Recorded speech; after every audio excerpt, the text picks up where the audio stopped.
오늘 소개할 귀신은 물귀신입니다. 이 물귀신은 수살귀라고도 부르고 수사귀라고도 부릅니다. 수살귀의 경우 죽일 살자를 쓰고 수사귀의 경우 죽을 사자를 사용합니다. 당연히 수는 물을 뜻합니다. 즉, 물귀신을 뜻합니다. 굳이 수살귀, 수사귀를 언급한 건 한자, 살자와 사자를 통해 알 수 있듯 명백히 사람을 해치려는 것을 알 수 있습니다. 물귀신에 대한 전승은 동서양을 막론하고 두루두루 존재합니다. 그만큼 많은 사람들이 사고사나 재해사로 물에서 죽은 경우가 상당히 흔했기 때문입니다. 저승사자는 무섭긴 하지만 사람과 거리감이 어느 정도는 있습니다. 하지만 물에 빠져 죽은 혼령의 경우 사람과의 거리감이 매우 가까운 편에 속하죠. 사람이 살기 위해선 반드시 물이 필요하기 때문에 문명이나 도시는 어느 정도 물과 가까워야 했기 때문입니다. 공포가 다소 현실적으로 다가오는 셈이죠. 수살귀와 수사귀의 뜻에 어느 정도 차이점이 있지만 앞으로 소개해드릴 내용에서는 수살귀로 통일하여 부르도록 하겠습니다.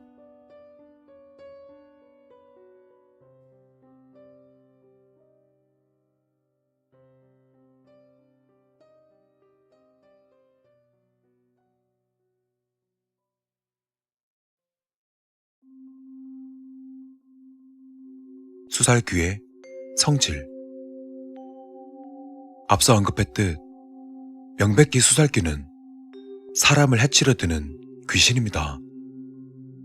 예상치 못한 죽음을 당한지라 원한 역시 깊은 쪽에 해당됩니다. 대체로 귀신의 힘은 원한이랑 많은 관련이 있는 편입니다. 그렇기 때문에 수살귀는 무척 위험하고 가지고 있는 힘 또한 아주 강력합니다. 다만 수살귀는 물에 잠긴 지방령인지라 물속이라는 한정적인 공간 내에서만 강력한 힘을 부릴 수 있는 경우가 대다수입니다. 물속이라는 한정된 공간 내에서이긴 하지만 처녀 귀신보다 강력한 힘을 가졌다고 여겨지기도 합니다. 물에 빠져 죽은 처녀 귀신이라면 최악의 경우라고 할 수 있겠습니다.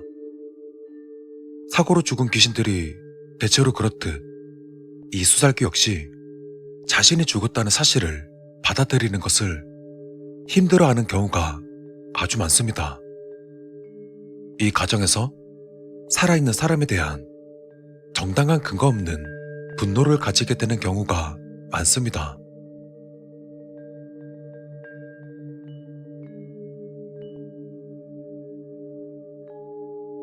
수살귀가 사람을 해치는 이유는 크게 세 가지로 볼 수 있습니다.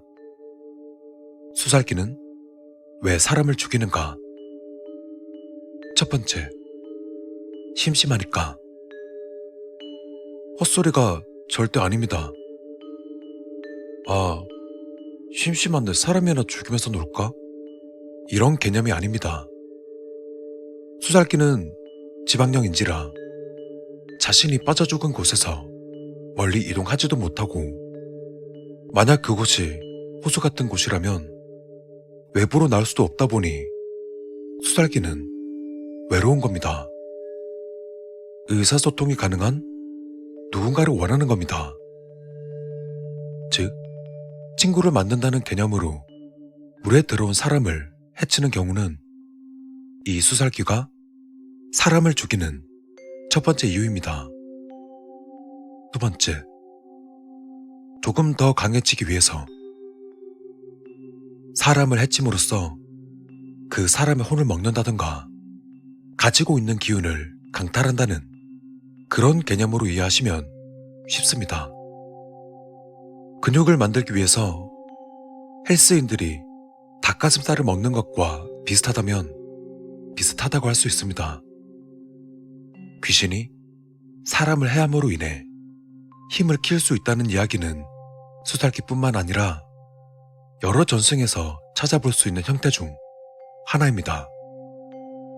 그 사람을 해치고 먹어치우는 방식으로 본인의 힘 자체를 크게 할 수 있다는 유형과 사람을 해침으로써 그 사람을 자신의 수화 개념으로 만들 수 있다는 유형이 대표적입니다. 둘 다인 경우도 물론 있습니다. 왜 힘을 키우고 싶냐? 간단합니다. 쉽고 빠르고 간단하게 사람을 죽이기 위해서입니다.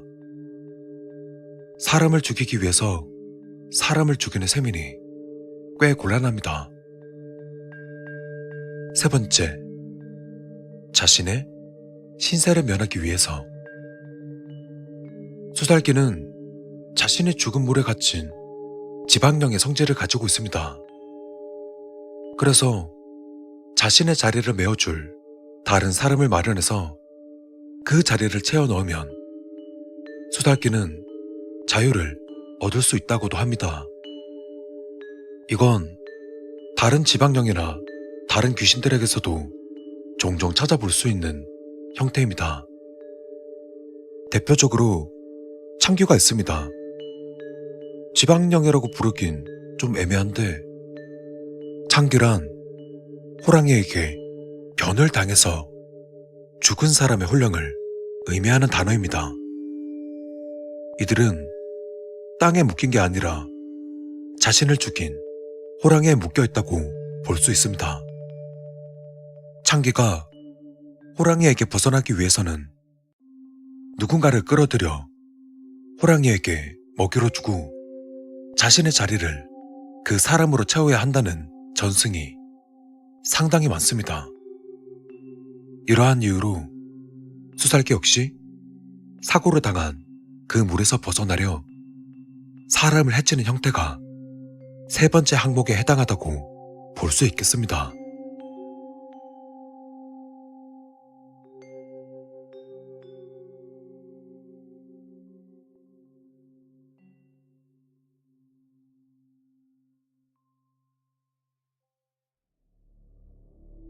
수살기의 외형. 다른 나라의 경우, 특히 서구권에서는 평범한 모습이나 물에 젖은 모습으로 많이 표현됩니다만 한국의 경우 창백하고 연푸른색의 피부를 가지고 있는 경우가 많습니다. 일부 전승에서는 물에 팅팅 부은 모습으로 표현되기도 합니다. 익사체의 시체가 시간이 지남에 따라 부패했을 때의 그 모습처럼 말이죠. 그리고 물 때문에 죽은 귀신답게 대다수의 경우 전신이 물에 흠뻑 젖은 모습으로 많이 표현됩니다. 수살기가 사람을 볼 때의 모습은 물 위로 젖은 머리를 살짝 내민 형태로 많이 표현됩니다. 그렇기 때문에 물귀신에 대한 대처법으로 물 위쪽으로 검은 풀 같은 것이 젖은 채 떠있으면 즉시 도망가라는 이야기가 있는 것입니다. 시체의 경우 얼굴이 떠오르거나 옆모습이 떠오르거나 반대로 바닥으로 가라앉는 형태가 정상이지만 두상만 둥실 떠오르는 건 극히 기형적인 모습이므로 그건 절대 사람이 될 수 없으니 도망가라는 이야기입니다. 물 안에서의 경우 사람을 움켜쥐르는 듯한 괴상한 형태의 무언가가 수면 바닥 아래에서 똑바로 서 있는 것 같은 모습을 많이 보입니다. 수면 아래에서 똑바로 서 있는 경우 익사자의 사체가 마치 서 있는 듯한 그런 모습을 하고 있는 현상은 무속신앙과 합쳐져 극대화된 경우라고 볼 수 있습니다. 또 이건 사실 현대에 들어 생겨난 행태입니다. 과거에는 깊은 곳에 있는 익사자의 사체를 목격하기가 쉽지 않았으니까 말입니다. 물속에서는 앞을 보기가 힘들었으니까요. 다른 무속신앙과 합쳐진 결과라고 이야기하는 경우도 있습니다. 다음은 수살귀의 능력. 물에 들어가지만 않으면 안전하다고 하는 사람도 있지만 일부 수살귀 같은 경우 사람을 홀리게 하는 능력을 가지고 있는 경우가 있습니다. 즉, 수살귀에게 인지된 시점부터 위험에 처하게 된다는 이야기입니다. 설명을 조금 짧게 줄이면 수살귀는 살아있는 사람에게 환시와 환청을 유발해서 자신이 있는 물가로 사람을 끌어들입니다. 이것이 첫 번째입니다. 환시와 환청. 두 번째는 소용돌이입니다. 이건 무슨 판타지 만화 같은 소리인가 싶으시겠지만 이건 사람이 죽게 되는 과정과 깊은 관련이 있습니다. 익사자가 발생하는 지역의 경우 물속의 바닥이 갑자기 확 낮아지면서 예상치 못하게 수심이 깊은 쪽으로 발을 들임으로써 정상적인 판단력을 상실한 경우, 해당 지역의 물살이 매우 거센 경우, 와류가 너무 심해 사람이 빠져나오기 힘들게 되어버린 경우가 많습니다.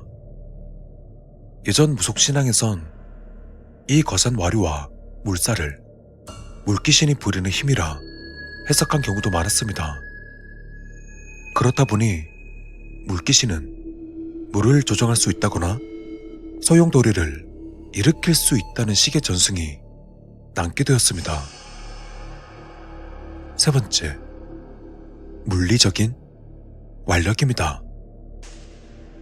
익사할 뻔한 사람들 중 마치 누군가 자신의 발이나 혹은 몸을 잡아당기는 것 같았다 라고 이야기하는 분들도 계십니다. 사실 이것은 사고 지역에 있던 바위나 쓰레기로 인해 압박을 느낀 경우, 수면 위쪽과 수면 아래의 물살 차이가 심했을 경우 갑작스레 위험에 처해져 인지 능력을 상실함으로써 착각인 경우가 많습니다. 수살귀의 집념. 수살귀는 집념이 매우 강한 모습을 많이 보입니다. 이는 익사 사고로 당한 사람이 무엇이든 움켜쥐려 하는 모습 때문인 걸로 보입니다. 정상적인 판단력을 상실했기 때문에 구하러 간 사람에게 몸을 맡기지 못하고 그 사람을 붙들어 버림으로써 사고자와 구조자 모두가 익사할 가능성이 높습니다. 익사 위기에 처한 사람을 발견했을 때 가능한 너무 가까이 가지 마시고 튜브나 물에 빠진 사람을 끌어낼 수 있는 장대 등을 이용해서 구출하시는 것이 모두에게 안전합니다.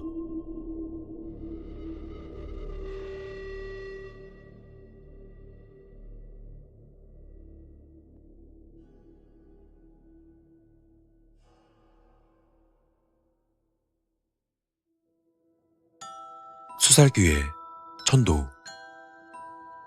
민속학적인 측면에서 말씀드리면 깨끗한 함등에 정결한 찹쌀 등의 곡식을 넣고 무명천 등으로 감싼 뒤 사고 지점에 가라앉혀 시간을 두고 후일함을 건졌을 때 손톱이나 치아, 피부 조직 등이 함에 딸려 나오면 천도제를 실시합니다.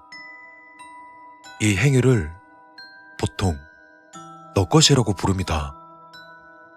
지금 이걸 시청하시는 분들께서는 말도 안 돼 라고 하시겠지만 사고 지점의 경우 대다수가 물살이 세거나 심한 와류 지점이고 시신이 부패함에 따라 떨어져 나온 신체 조직이 우연하게 함에 들어가는 극히 드문 현상을 기준으로 생겨난 방식인 것 같습니다. 즉, 물귀신을 천도하는 것은 꽤 힘듭니다. 높은 경지에 오른 무속인의 경우 유해 없이 설득을 통해 천도제를 지낼 수도 있습니다만 보통은 유해 조각이나마 필요하는 경우가 많습니다. 아무래도 높은 경지에 오른 무속인은 드무니까요. 무속인 분들을 비하하려는 것이 아니라 무속인 분들이 말씀하시는 높은 경지란 게 흔히 말하는 만신분들을 의미하는 경우가 많거든요. 이 정도 경지란 어렸을 때부터 선하게 공덕을 쌓아오신 고령의 무속인 분들을 의미합니다. 그러므로 드물다는 이야기죠. 오래된 수살기를 천도하는 것은 매우 힘들며 드문 일입니다. 수살기는 고집도 세고 자신의 영역인 물 안에서만 힘이 강합니다. 참고로 무속인 입장에서 가장 접신하기 싫은 귀신의 1순위가 수살기입니다. 다른 귀신의 경우 보통은 무속인의 입을 통해 자신이 원하는 것을 말하거나 욕이라든가 저주를 퍼붓는 정도인데 수살기는 무속인의 몸속으로 들어가면 대개의 경우 물 안으로 들어가려고 한답니다.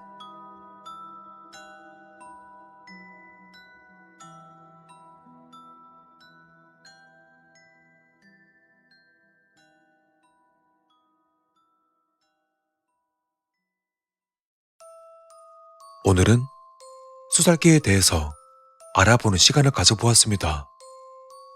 오늘 영상이 마음에 드셨다면 좋아요 한 번씩 부탁드리겠습니다.